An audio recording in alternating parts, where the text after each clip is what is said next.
This is going to be, so my name is Michael Kerberos. I'm a senior database engineer for the Amazon Relational Database Service. And with me I have Kathy Gibbs, who's a senior database specialist solutions architect with AWS. And we're going to be talking about some key use cases that our customers use with RDS Oracle and some new features that we've come out in the past year to help customers get more benefit out of those. So thanks again for being here. We are towards the end of the week of reInvent. Glad to see you all survived it so far. The big party's tonight. Thankfully, I'm not right before that. I hate when I get the last session on Thursday, but we do still have a little bit more content left today. There's a couple repeats left of one of our builder session. This is kind of a few of you on one with one of our database engineers. And then we also have a workshop starting just kind of after this session on migrating to Aurora Postgres.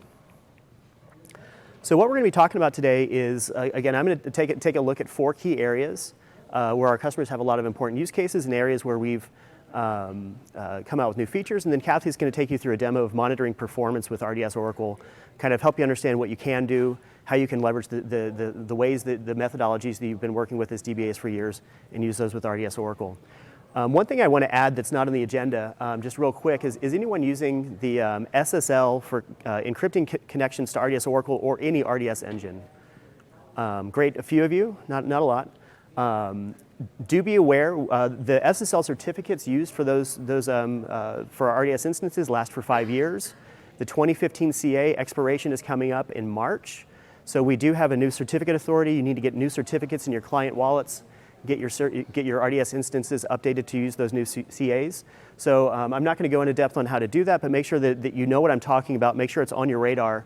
If it's not, make sure you're getting emails from us and check our documentation on SSL certificate rotation.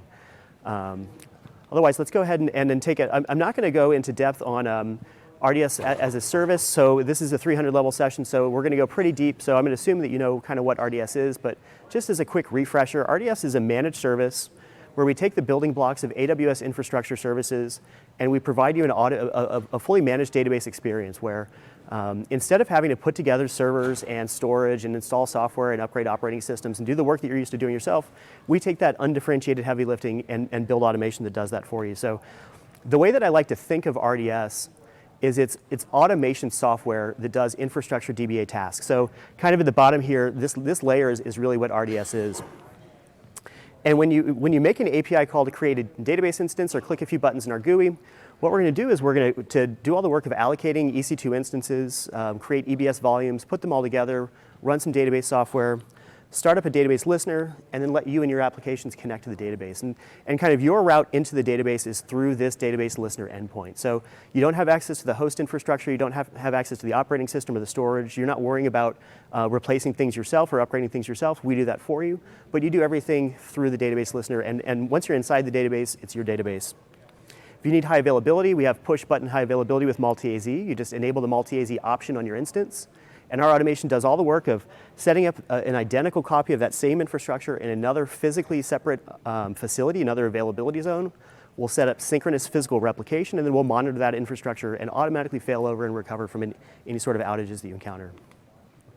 Again, obviously backups are pretty important, so also with the RDS service, you don't have to worry about backing up your database, making sure backup's completed, troubleshooting why our man didn't finish doing something.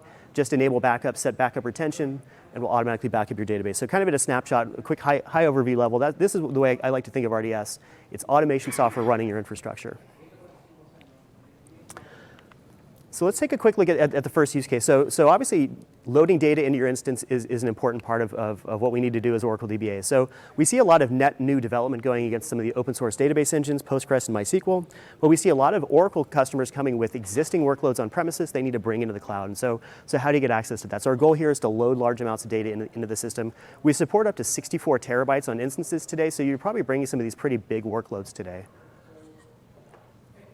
Again, you don't have access to the host operating system or underlying infrastructure, so some of the ways you might be used to doing this would be just SSH to the host, maybe copy files around, attach to share storage, and without direct access to the infrastructure, you don't have the ability to do this. So what are kind of some of the other ways? Well, again, you're going through that database listener, you're going through the database, you're using PL SQL, you're using clients to get there. So first, let me talk about storage and how this works with RDS. So the kind of the nice thing about RDS is you just tell us you want some amount of storage, we put that together for you. So you say, you create an instance, say I want a terabyte of storage, and what we're going to do is we're going to create a terabyte logical volume, And underneath that, there might be one physical volume, there might be 4 physical EBS volumes, there might be multiple. We don't actually publish exactly how many there will because it is going to vary based on a few different dimensions. But you can actually figure this out by enabling enhanced monitoring in our service, and you can see per device metrics to see how many EBS volumes you have. Not really something you need to worry about because, again, it's just kind of automatically managed by the service. But you have this one big storage area. The traditional database files that you expect to exist all exist in this one area. So your data files, your online redo logs, your control files. If you're running in archive log mode, your archive redo logs are going to be there, and we're going to talk about how archive redo log is managed in a second. Database is running, it's creating trace files, it's creating audit and logs. Those are going to go into the automatic diagnostic repository. So all these files in the instance, again, you don't have access to the infrastructures. How do you get to this? Well, usually the key way is the enabler here is Oracle Database Directory Objects. So again, PL SQL inside the database using those directory objects. By default, when you create an RDS Oracle instance, you're going to get a few directories. So you're going to have the ADump and BDump directories. These are how you access audit and trace files respectively. You also have the data pump dir, and this is just a place on the storage system where you can put files that you're going to load via data pump. Could be external tables files, could be pretty much any file that you decide to write to the file system. They can go to that data pump directory. You can also create additional directories to store those files if you want. There's a couple on-demand directories you can create through our automation. So you call the PL SQL API, and you can create online logdir and archive logdir. And this is what gives you PL SQL read-only access directly to your online and archive read logs. And this is really helpful if you're doing logical replication, if you have Golden Gate, Shareplex, DMS, something that needs to come in and read directly from those bytes in the log files, maybe not using the log miner APIs, but directly consuming those raw log files. So these directories give you access to that. And then, like I mentioned, you can create custom directories. So the key here is you call a PL SQL function. You tell us what the directory should be named. We'll put it on the right place in the file system to make sure it's backed up. But it's all part of this one big shared storage area, so you do have to keep an eye as you load data, unload data. Make sure that you know how much space you have. If you have a terabyte of space, and you can't just put a terabyte of dump file in there. You have to make sure you manage that. I mentioned before multi-AZ, so when you click that button, you get multi-AZ replication, synchronous physical replication to another availability zone, and this is the unit of replication. So when every physical write to the file system, actually the blocks underneath the file system are going to be replicated to the multi-AZ secondary. And that means that if you load a bunch of data pump files on your instance, do a failover, they're going to be present on the other side because we're replicating all the storage. It's also the unit of snapshots. So when you take backups of your instance, we're taking a snapshot of this entire logical volume. We're storing that in S3, and then when you restore an instance from snapshot, we're just restoring everything that was in that on those volumes. So again, if you load a bunch of data pump files or create some external tables, take a snapshot of that, restore that snapshot, it's going to have all those things in the file system that you're expecting to be there. So good to just picture the logical storage and have an idea for how this works. Because we're going to need to watch it, we're going to need to monitor it, we're going to need to scale it as it fills up. So let's talk about redo logs for a second. So one of the nice things about RDS is we manage this for you as well. And as in Oracle DBA, hot workloads, you're generating a lot of redo, and that's something that you have to manage. With RDS, we handle that for you automatically. So the simplest case here is when you're running in no archive log mode. If you set your automated backup retention to 0 days, we're going to bounce your database into no archive log mode, and you don't have to worry about any of this. You're just rotating circularly through those online redo logs. But hopefully you're not running in that mode for more than just a data load. Once you enable automated backups, we're going to put your database in archive log mode. We're going to take nightly snapshots of your instance, and as you switch through the online redo logs, we're going to archive those. So in this case, we switched to online log sequence 121. Archiver process is going to back up log sequence 120 to the archive log dest1 now, and our automation is going to come, sweep in, back that up to S3, and then it's going to delete it. So the default retention for redo logs on your instance is 0 hours, and that means that as soon as they're backed up, we free them up. And that's, again, kind of nice because if you have one of those hot workloads, you don't have to worry about filling up storage with archive redo logs. So again, as we keep rotating through the online log sequence, we're going to archive them, we're going to back them up, and we're going to delete them. So like I mentioned before, perhaps you want to use Golden Gate, Shareplex, DMS, one of those replication technologies to use these redo logs. Well, you probably need to keep the redo logs around long enough to actually consume those. So we do give you a PL SQL procedure you can call as part of our RDS admin administrative schema inside the database, and you can set the log retention in hours. So for example, if I'm going to use Golden Gate, probably I want 24 hours of redo logs available on the instance. And it's not a time machine, so when you enable this, it's not going to go pull logs back from history, but going forward, the retention is going to be managed. So as I continue rotating through these online redo logs, I'm going to archive them, I'm going to back them up, I'm going to leave them in place. And so you're going to start building up retention on the instance itself. So you end up, important to understand, you end up with two retentions here. You end up with the on-host retention. These are going to consume space in that big logical storage area. So if you have 24 hours retention, that's 24 hours of redo activity. That might be a terabyte itself, so you need to keep an eye on that. Secondarily, you have retention in S3. And so you don't have direct access to these in S3, but the way these are used is part of your automated backup retention window. And so when you set automated backup retention to, let's say, 7 days, you can, any second in that period, you can go back and request a point-in-time restore. And what we'll do is we'll restore a snapshot and roll forward with those redo logs.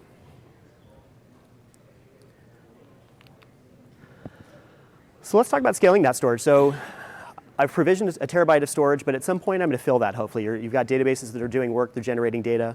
You've got important things happening there. So let's talk about how we scale that. With RDS, we also make that pretty nice and easy. You just make a modify ADB instance call, and we make the storage bigger.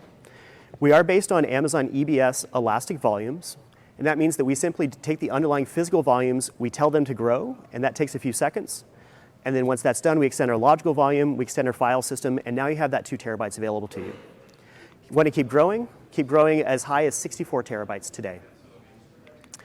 Important thing to be aware of, though, is that because we are based on EBS elastic volumes, they do put kind of a rate limit on here to make sure that you're not constantly increasing these things at a really fast rate. So there's a minimum 6-hour cool-off between scale operations that's important to be aware of. And really what that is we're able to transparently just increase these volumes. It looks a little bit like magic. They just grow automatically and everything's good. But under the covers, we're actually moving around some data in the EBS system. So if you request too frequently, that's going to kind of overwhelm the resources available there. So today, the 6-hour windows is what you have to kind of abide by.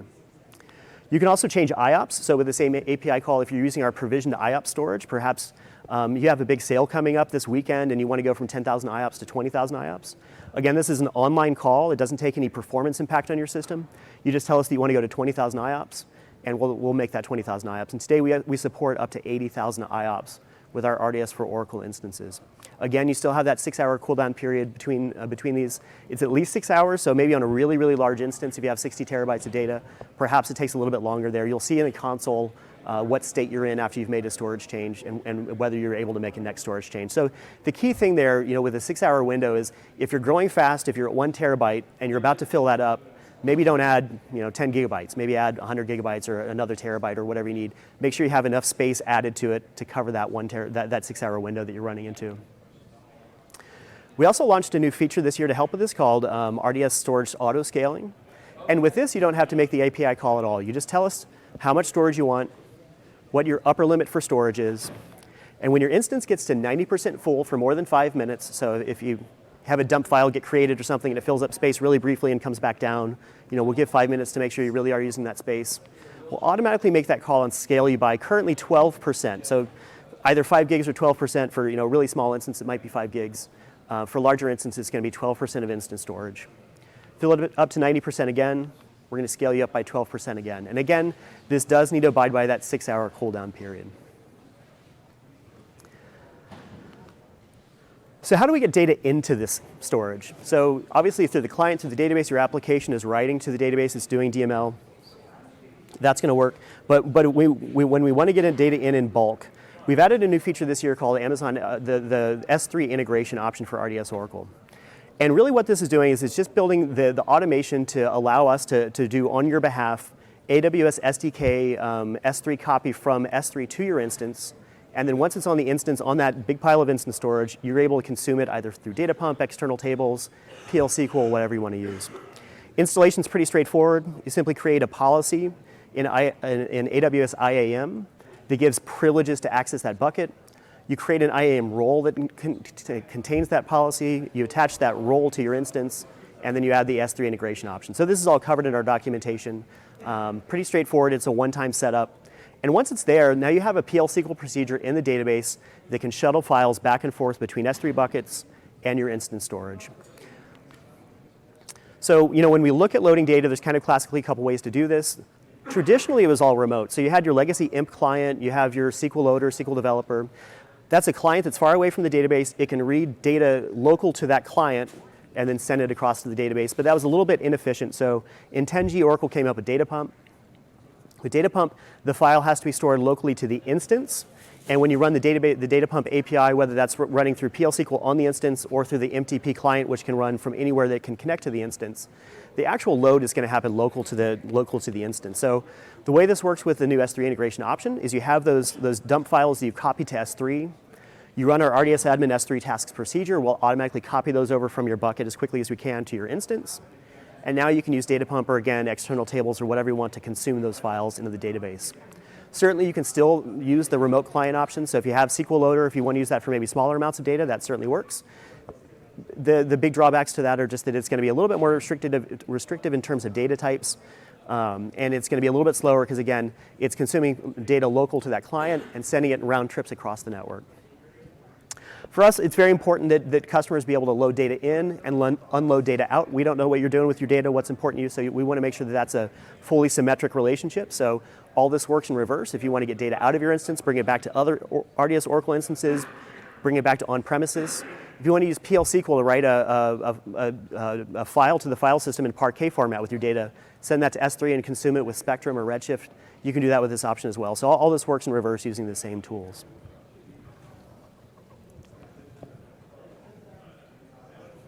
So let's talk about scaling reads. This is also an important use case for customers because most OLTP applications need more reads than writes. So if you picture your kind of e-commerce application, I create my account once, I update my address maybe a few times, I buy a few things here and there, hopefully a lot, right?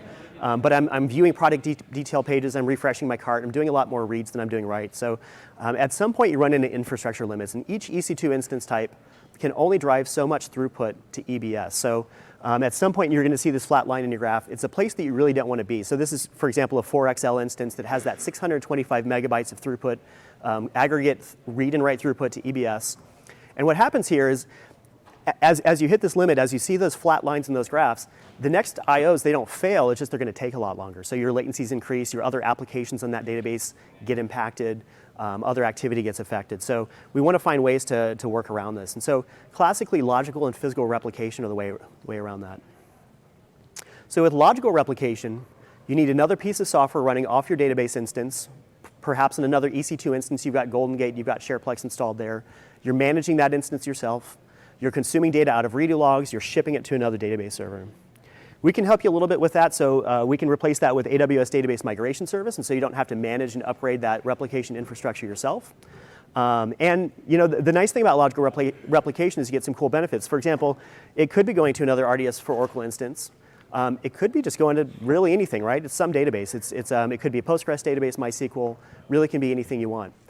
The other nice thing about logical replication is it can be open for read-write access. So you can transform data, you can subset your data, you can choose what goes over, you can send it to multiple different destinations. But again, the trade-off is that there's a lot of work involved with this, there's a lot of software to maintain and configure. So as an alternative to that, we have physical replication, right? So we can take the middleman out of the picture here, and we can just have the database using native technologies to go from one side to the other. So that's faster, it's less complicated, it's less to administer. The challenge here is that it is read-only, and it is going to have to be kind of like for like. It's going to an Amazon RDS for Oracle instance. But that's something that a lot of our customers have need for. So earlier this year, we launched Read Replicas. And with Read Replicas, it's fully managed Oracle Active Data Guard experience. Just click a few buttons, tell us you want to read replica. We'll restore a snapshot, create a new instance from that, set up data guard replication, make sure it stays active. If MRP fails, we'll automatically bring it back. You don't have to worry about tuning data guard. You don't have to worry about configuring data guard. It just runs in the background. This really is for a read scaling use cases here. But the nice thing is you get up to 5 read replicas. It's running in max performance mode, so you don't get any negative impact on the primary system. These are running in LogWriter async, so they should be pretty close to real time, but they're going to lag a few seconds. But again, you can get those read-only workloads running against these. Now, one thing to be aware of is you see they're all chained off the primary. We haven't come up with an advanced kind of cascading system here. So if you have a really active primary, perhaps it can't drive 5 standbys. So you do need to test that and make sure you understand how it's going to perform and what sort of resources are going to be used. So with read replicas, now we have some competing replication technologies, so it's kind of important to understand how they fit in together. So let's say I've got an RDS instance in one availability zone of one region. Its availability is important to my customers, so I need to enable high availability. And with that, we still have the multi-AZ option. That's synchronous physical replication. There's automated failover, automated recovery from faults. But suppose I also need to scale my reads. I need additional read capacity. Well, now you can create an Amazon RDS Oracle read replica. You can create that in the same availability zone or another availability zone. Perhaps the read use case this is serving is also important to my customers, so I can also make that read replica high availability with multi-AZ. And that way, if the read replica encounters any faults, our automation's automatically going to come in, fix those, and bring it back up. Perhaps I have other use cases, so maybe I can create another read replica in the same availability zone as the primary and start fanning those out. So it doesn't replace high availability, it kind of dovetails in with multi-AZ, but again, you want to focus on your use case and your application requirements, understand what's needed, and find the right tool for that. The other nice thing about this is with multi-AZ, it's a fully symmetrical configuration. So suppose my customer-facing primary read-write instance, I've chosen an R5 8 extra large, I need that capacity. My multi-AZ secondary is going to be exactly the same instance type. You can't even configure that. It's just we're going to pick that for you. The idea is that you fail over, you don't need to fail back. It's a symmetrical configuration. But perhaps my read workload, I need more read capacity, but I don't need a lot more read capacity. So maybe I can make that an R5 4X extra large. And again, as long as it can handle the activity coming from your primary, you can choose that. Again, with its multi-AZ partner is also going to be a 4 extra large. So it's going to be the same there, but it can be different but for read replicas. And perhaps this other read replica that I have, it's not high availability, it's maybe just my data warehouse or my BI tools or my big ad hoc queries that analysts are running. Maybe I want a bigger instance for that. So that can also be, again, whatever instance size you'd like. So some best practices here, you do need to monitor that lag. You need to understand how the performance is going across both systems. You need to make sure that if you have multiple read replicas, you're not driving too much traffic for those. You can monitor those things. All the data guard views that you're used to looking at, those are all going to work. We do publish replica lag to CloudWatch, so you can build your CloudWatch alarms on that. And again, it is something that we want you to test carefully and have an idea of how these are going to work. Upgrades with read replicas. So one of the things that these can facilitate is giving you a little bit more database coverage during an upgrade. So when you request an upgrade from us, if you request an upgrade on a read replica, that API call is going to fail because we don't allow that. But you request an upgrade for your primary instance. Let's say we're running on version 1. Maybe this is the July PSU of 12.2 or something. You request an upgrade, we're going to shut down your primary, and we're going to start upgrading it to the new version that you've requested. At this point, your read replicas are still up and running. Your read activity is still connected to them. They're not really getting stale because there's no activity going against that primary. It's down for upgrade. That primary is done with upgrade. We bring it back up. It's now in that second version. Your application can reconnect. Again, you don't have the ability to tell us to upgrade your read replicas, but our automation figures out that this is going on. And we're automatically going to start taking your read replicas down in sequence, upgrading them to the new version, and then getting them back into managed active data guard.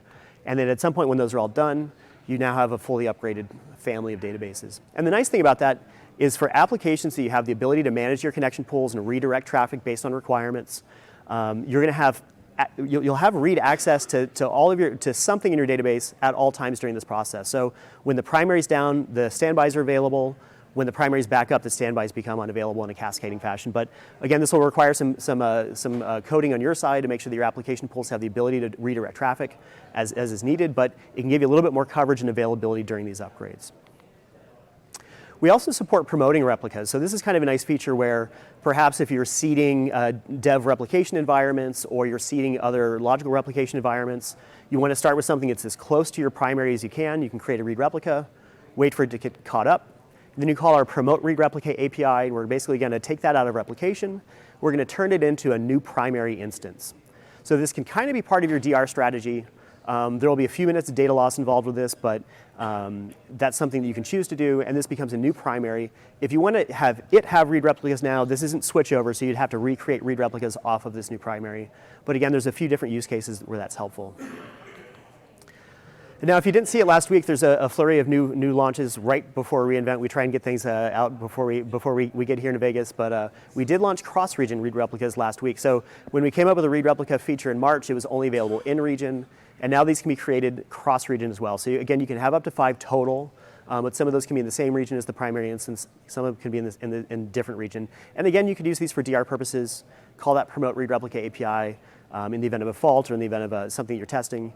and we'll automatically make it a new primary. And then again, if you want to have read replicas for that, then you'll need to recreate replicas and chain those back off. So hopefully these are useful for your use cases. Important, this is active data guard for read replica, so that means this is Enterprise Edition, bring your own license with the active data guard license on top of that. So for customers that have those licenses, this facilitates those use cases nicely.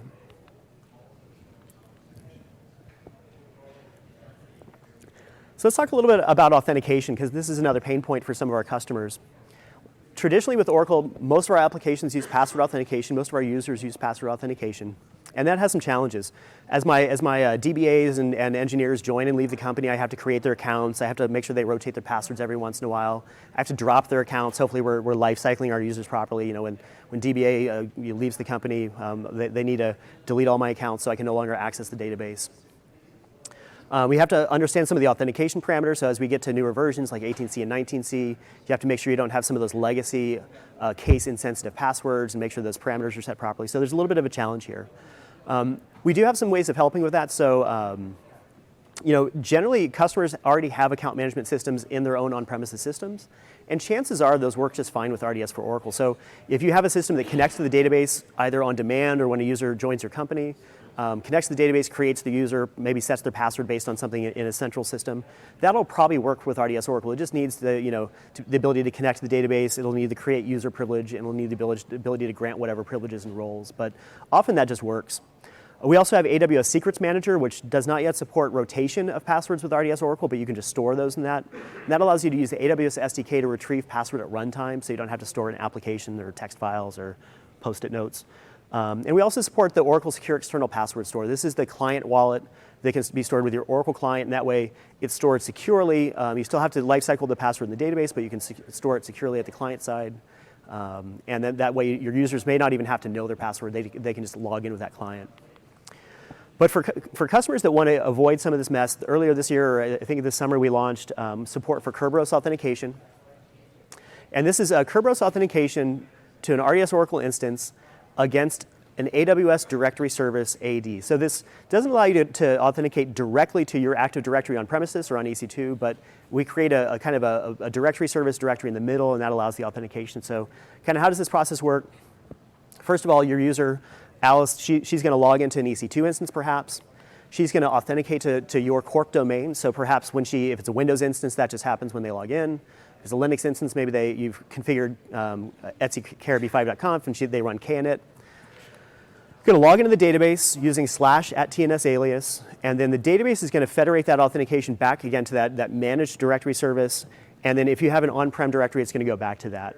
And that allows that user to log in. And that way, now they have to only know the login credential for Active Directory. Maybe they logged in that Windows instance. They don't have to worry about the password being lifecycled inside the database. This does require that AWS directory service directory in the middle, but we do support cross-account, cross-VPC directory services. So if you have a lot of accounts, now you only need one directory service to federate that control. So the other nice thing about this is a few years ago, as of 11.2, Oracle's rolled out Kerberos from the advanced security options. So this is now available with all versions and editions. We support it for 12C and later for standard edition and 11G for all editions. And so all editions and versions can use this. You just simply create the user identified externally. Now this is just the user password. It's authentication. It's not authorization management. So you still have to manage those privileges and roles. But this will help kind of remove that password from the middle. The installation of this is very similar to the S3 integration option. You simply it's a few steps, but it's kind of a one-time setup. You create the directory service instance and federate it back to your on-prem AD if you need to. You create an IAM role that has privileges to access that. You attach that directory to the role. You configure your database users, configure your clients, and you authenticate your users. So again, this is all covered in our documentation, but it's just a little bit of one-time setup. And then as you create your users, you just say create user, identified externally as a user at domain. And finally, I'm going to talk about versions and deprecations. When RDS for Oracle started about 9 years ago, and we had 11.202, 11.203 support. 11.204 is what's been Oracle's kind of longest running major supported release, and that's what a lot of our customers run. We support 12.102, 12.201, and this year we launched support for 18C and 19C. You can kind of, the way I like to think of it is 11.204 is the end of the 11.2 family, 12.102 is the end of the 12.1 family. And then you have the 12.2 family, which started with 12.2.01, ends in 12.2.03, which is now called 19C based on Oracle's new annual release cycle. All good things must come to an end, though. So Oracle is going to end patching for several of these versions over the next couple of years, and we want to make sure that customers know about this. So you're going to start seeing some communication from us. We want to give customers as much notice as they can, but you're going to need to start getting off some of these versions. And the way we look at this is, and the authoritative kind of dates for this come from the My Oracle support note mentioned here. The way we look at this is as long as Oracle is providing patch support and critical patch updates for a major version, we're going to make that version available to our customers. Perhaps customers need to have extended support to use that, but we're going to make it available. When Oracle withdraws that patch support, if a critical vulnerability comes out, we have no way of fixing that for customers, and that means you have to take a long outage, upgrade a major version. We don't want to put you in that position. So we do require you to be on supported versions. For license included, this is all managed support-wise. For bring your own license, you do need to have support. So it really should be called bring your own license and support. So you do need to have support for these, and that means that versions that have gone in extended support, you either need to have purchased extended support from Oracle, or you need to upgrade to a version that your premier support covers. So the ones that are coming up soon, at the end of next year, 11.204 will be deprecated. That's the official date is December 31, 2020. Again, we're going to start sending out communication in the coming weeks that are going to have our specific deprecation dates, but this is the date you should be keeping in mind. So if you're not already off 11.204, you should be thinking very, very carefully about getting off early next year. You really don't want to be in a position where you're the straggler at the end of the year where we haven't been able to get in touch with you, we haven't seen you upgrade your instance, and at some point we will force upgrade your instance in a maintenance window. So not a place that you want to be. So definitely get those upgrades going next year, get off these versions. Oracle's recommendation and ours is to go to 19C. This is the long-term support release. So 19C is the end of the 12.2 family. You'll note that the 12.2.01 is also going out of support next year. There is no extended support for that because it's the beginning again of the 12.2 family. So the support path for that is to go to 19C.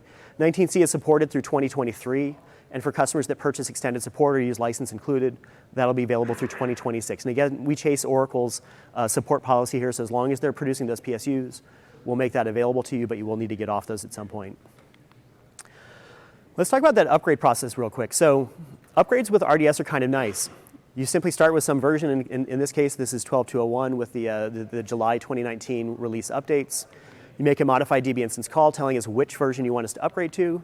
Take your database down automatically. Our automation replaces the Oracle home, runs whatever upgrade scripts we need to, and brings your database back up.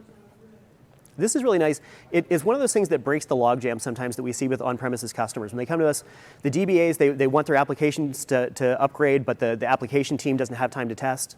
Maybe the application team wants the database upgraded, but the DBA doesn't have infrastructure resources to go create a copy of production running somewhere and test that upgrade. With RDS, you simply make an API call. So it's pretty easy to upgrade these. It's easier on DBAs. It's easier on application teams. Well, let's talk about what happens during this process. So you make that modify call. Your DBN status now goes into upgrading. Under the covers, we're going to do a few things, and we're going to put your instance status back to available. But it's kind of important to understand what's going on in this process, because the outage, the amount of time that it's in upgrading status and the amount of time that your database is in outage are going to be two different numbers here. So let's look at what happens here. So we put our database in upgrade status. We're going to begin our upgrade workflow. We're going to do some prereq checks. So there's some things that we know to check already. We're going to make sure you have enough space, what we think is enough space for your upgrade to take place. There's going to be some redo generated. Maybe Oracle's going to create some indexes based on what version you're upgrading from and to. If those fail, we'll automatically bump that back to you and let you know what you need to fix. We'll take a snapshot. Then we'll shut down your instance. We'll start the upgrade scripts, whether that's cat PSU, data patch, cat CTL, whatever that needs to be for that particular upgrade. We'll bring it back up. Take another backup. We'll end that process and put it back in available. Now again, if you're going based on the time that the database is in upgrading status, that window might be a pretty long period. And the real reason for that, that overall window may be a long period, but the actual downtime is really just going to be this part in the middle here where we shut your database down, we run those scripts, and we bring it back up. So that part is going to be on order of 5 to 10 minutes for a minor version upgrade, on order of 30 to 60 minutes for a major version upgrade.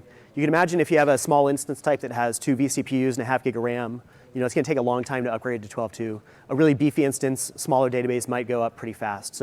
But that's the actual window here. And the reason that you might be upgrading longer is going to be this backup. So with RDS, we're based on the Elastic Block Store, and every EBS snapshot is incremental.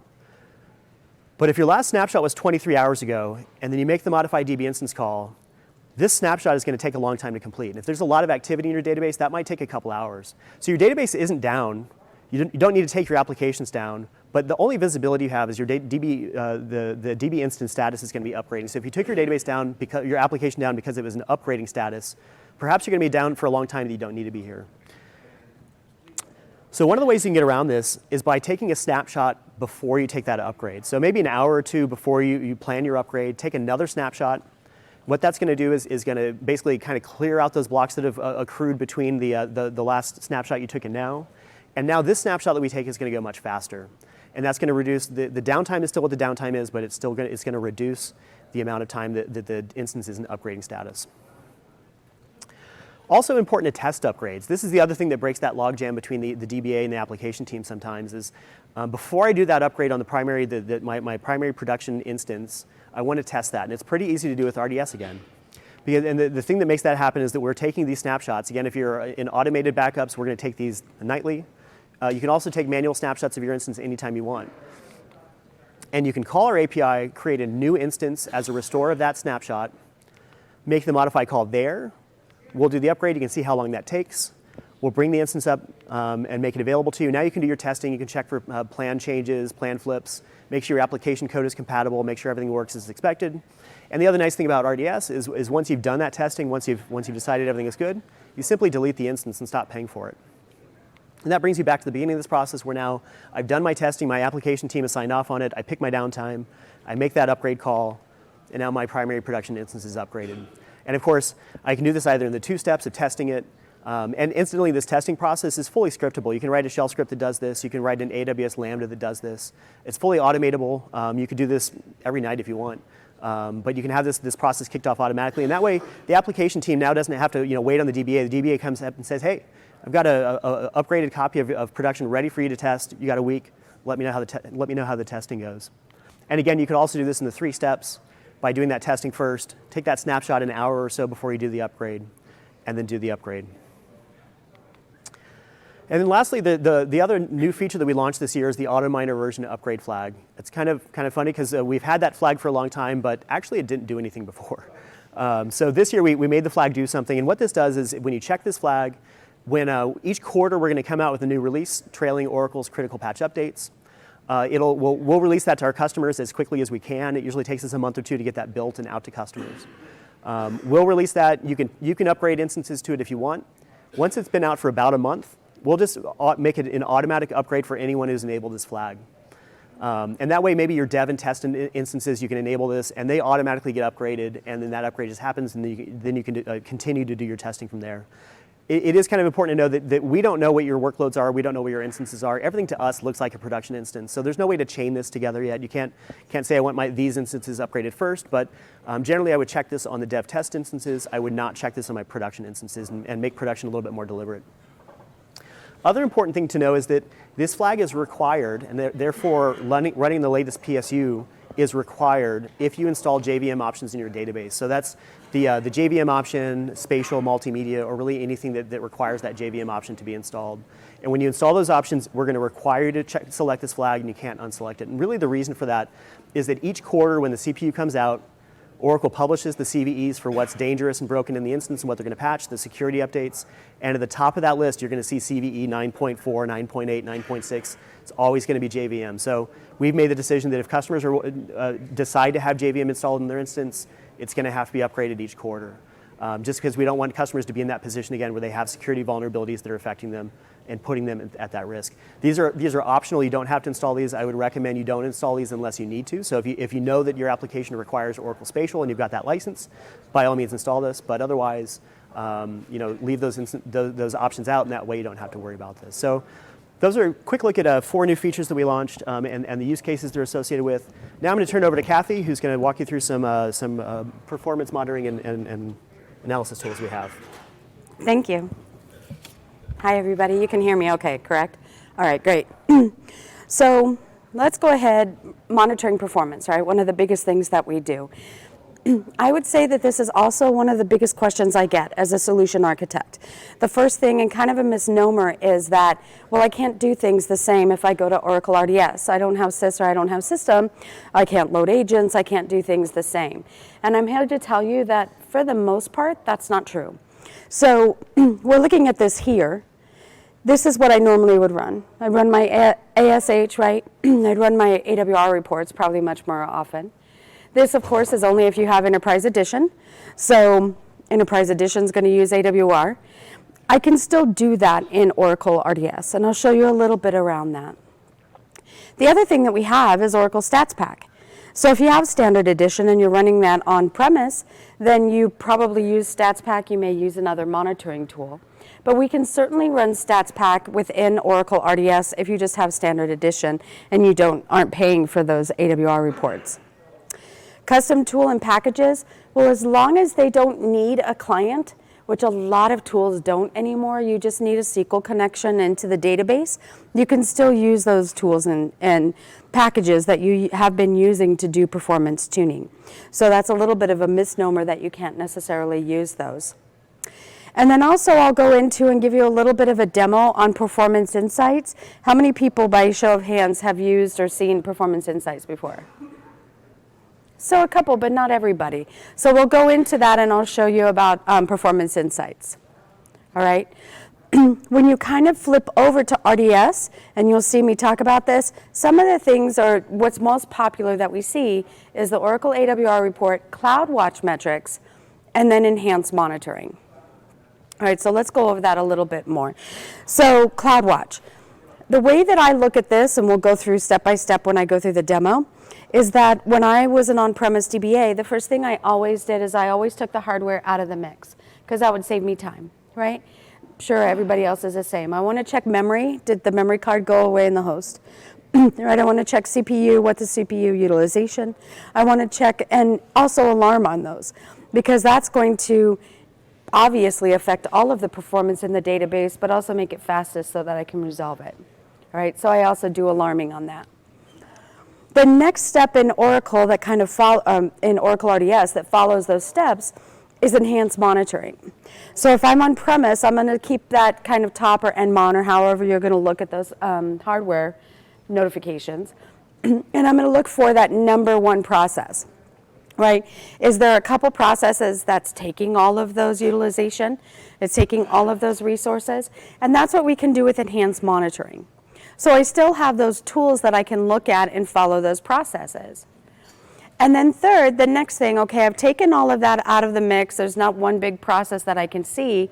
The next place I'm going to go for performance tuning is I'm going to look at wait events, right? What's going on with the wait event CPU? What's going on? Is there any locking? Is there scattered read? Is there sequential file read, right? What am I going to look at? And so a lot of people use tools for this. We also have a tool called Performance Insights.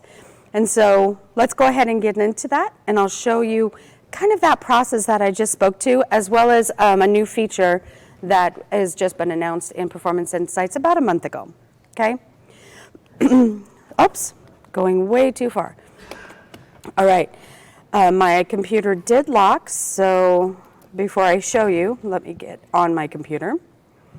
All righty, there we go. Okay, yay. Love it when demos work, so far. All right, so what we're looking at here is this is our console, right?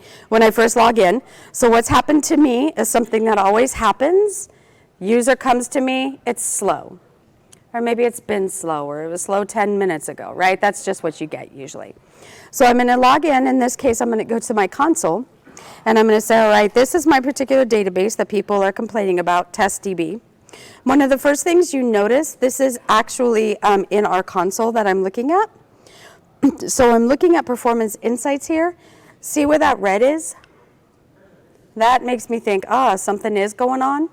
But again, I don't want to start with Performance Insights. I want to start and make sure that everything else is taken out of the mix. Whoops. And they're both on Performance Insights. So I will show you how to get to that. So if I come over here to my database, in my console, I'm going to go to RDS. Go to my database instances. And there, by the way, Michael mentioned about the certificates. If you haven't gone into your console, that's what that's telling me up at the top, if you're wondering. It's telling me I need to upgrade those certificates. So there's kind of a real life shot of that. All right, let's go into my test DBA. I apologize if you hear that. I've got a cough drop. Otherwise, my voice be gone. Okay. So first place that I go to is I'm going to go to monitoring. All right. So I can see what's happening over a particular time. This here is over the last hour. I can change that. So if I want to look at the last 3 days, I can certainly do that. You can also look at these metrics in CloudWatch and alarm off of them and create alarms in CloudWatch. So that would take us a lot more time. I just want to show you how it is in the console, but know that that is something that you can do to set up that alarming. Okay, so we can see I've got kind of spiky. That's over the last 3 days. Let's go back to just the last hour. If I click it right, and then click on CPU. So it's definitely spiky, but it's nothing that really concerns me, right? Yeah, there's something that happened during that 210 to 215 period. So maybe that has something to do with what's going on. It gives me a place to start for my users, but I can't really finish. I can't tell what's going on with that. So let's go ahead and close CPU. Again, we could do the same with what connections are there, what, storage, all of that's happening. One of the things I also do want to show you, though, is that here you can see what my configuration is. So obviously, if I have my own databases, I know what that is. But so you know on this demo that we've got 2 vCPU and 4 gig of RAM. Pretty small box, right? So it's a T3 medium. That dang developer putting a T3 medium in production, right? Something I wouldn't necessarily recommend. Okay, so let's go ahead. The next place that I would look, other than monitoring, looking through all of this and seeing that it is okay, is now I'm going to go over to that performance insights. Okay? So let's go. I think I had these backwards before, but that's okay. So I can show you performance insights, right? So you saw it on the left-hand side. Here I can see the databases that I have it turned on. If you don't have performance turned on, I really recommend it, but it will require a bounce. So just to let you know on that, especially in production. So when I come up to performance insights, I would think that this is pretty familiar, right? And that's good because it gives me a way to be able to look in the system, even if I just have, SE, it's going to work with EE, it's going to work with the different databases we have. So if you're just starting to learn, maybe you've got a couple databases, MySQL and Postgres, you're going to be able to see the same performance insight screen, right? So it helps you out with that. The first place that I look when I'm looking performance insights or any kind of performance tools, you can see my top weight here.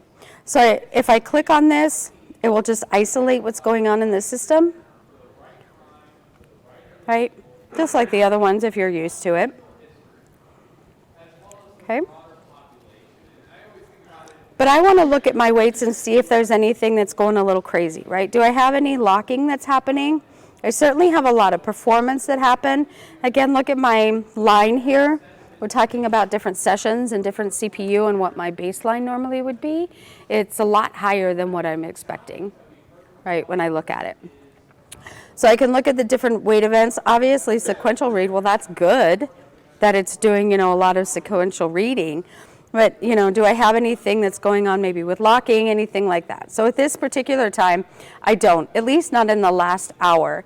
So I can look and see what's happening in 5 minutes, right? I can get down on that granularity. When you set up performance insights, you certainly can change this. But when you first set it up, it will ask you for the level of granularity. Okay, do you want 60 seconds? Do you want a second? All right. The other things that happen with this is I can say, well, if I know that everybody's going to get slow around a particular type, there are APIs for performance insights that go to cloud metrics or CloudWatch metrics. It's not everything yet, but there are some KPIs that you can alert on from performance insights. Okay, so that's something that's important too as we look at it. So again, I'm looking, nothing that, there's not locking that I'm seeing, nothing to be concerned about. So the next thing I can do is I can see the individual SQL. Now know that I can see my SQL, but if you call me or I come in to your location, I can look and see how, at times, how your host is performing, but I can't see your SQL. There's no way that I'm going to be able to see this. So it's something that when you have this, you can see the SQL, but it's not something that I can see when I'm looking. So just to let you know, if everybody sees up the SQL and went, oh my gosh, you can see what we're doing. So what I can see here is I have a lot of different SQL here that are running that are very familiar. I even have things, you know, inserts and selects that are happening that are off similar tables. All right. So you can see when I look at this particular, oops, I went back and forth really quickly. Okay, how much is going on with this? How much the fact that there's reading by other sessions, maybe that's my problem, right? That I'm having to wait to read off of another session that's happening. And the fact that I've kicked it off twice, well, why am I running it both times? So you can see when I click on that, it's going to give me more information and more details around what's happening. Here's my insert. I can copy it, I can download it, but I can also go up here and say, who is my user who kicked that off? Okay? So I can find out that, yeah, although there's processes that are being done in the database, a good portion of this that's being run is being run by HR. So I can go and talk to that developer and say, hey, what are you doing with this? Why are you kicking off, you know, similar, the same things of 8 different processes that are running on my system? Okay, so the process that we went through, and you can see you can go through hosts and all of that and different things that you can in products. We have executions now in here, and that's one of the new features that I can see how many times an individual SQL statement is executed. So if it's executed 8 times, the same one, then maybe I'm going to say, why are you running that 150 million row insert 8 times all at the same time? Because you're giving a demo, that's why. Right, so it allows me to be able to see that. So what this allows us to do is gives us those performance that I can still go in and look. I can still use the tools that I have. One more, although we don't have a lot of time to show, I do like to at least point out, we have a document that talks about common DBA tasks when you're talking about Oracle RDS. So it's not just performance, it's for all the different tasks. If you haven't looked at this, I'd recommend it because it really lays out certain things you're used to doing that you can do on Oracle RDS. One of them that I have highlighted up there is that AWR report, because again, it's something that I get. So it is something you just turn on a parameter, you run the SQL that's normally at the host level. I just get that SQL from somewhere else, it's all over the place. I run it, and then I can run this DBMS workload repository package. It's in the database, that's not an AWS, that's just a DBMS package. And then I'm running those AWR reports that I'm used to running. Okay? All right, great. So what time do I have? All right, so there we go. That's, oh, sorry. Ta-da. Okay. So there, I just showed you one area that has documentation. We have a lot of other places that have documentation. There's videos, you can see old reInvent videos if you would like to do that. You can see different things as well as come in and have training. Right? So there's a lot of different ways that you can learn about this and learn about the new features that we have going on in the system. I also like to point out, and I'm really glad that I put this in here because somebody said, oh my gosh, that one link that you had down there was perfect for me. That's what I wanted. So there's some more information that you can look at, take a picture of, that will tell me that DBM, that responsibilities is a real good one again to look at, to tell you how you look at things versus on-premise or even EC2 and compare those to what you would do for Oracle RDS. Okay. This is a silent disco, obviously. We're going to be up here for questions. After a while, we'll probably go just outside. But that's, unless you have anything else to say, that is the end of our presentation.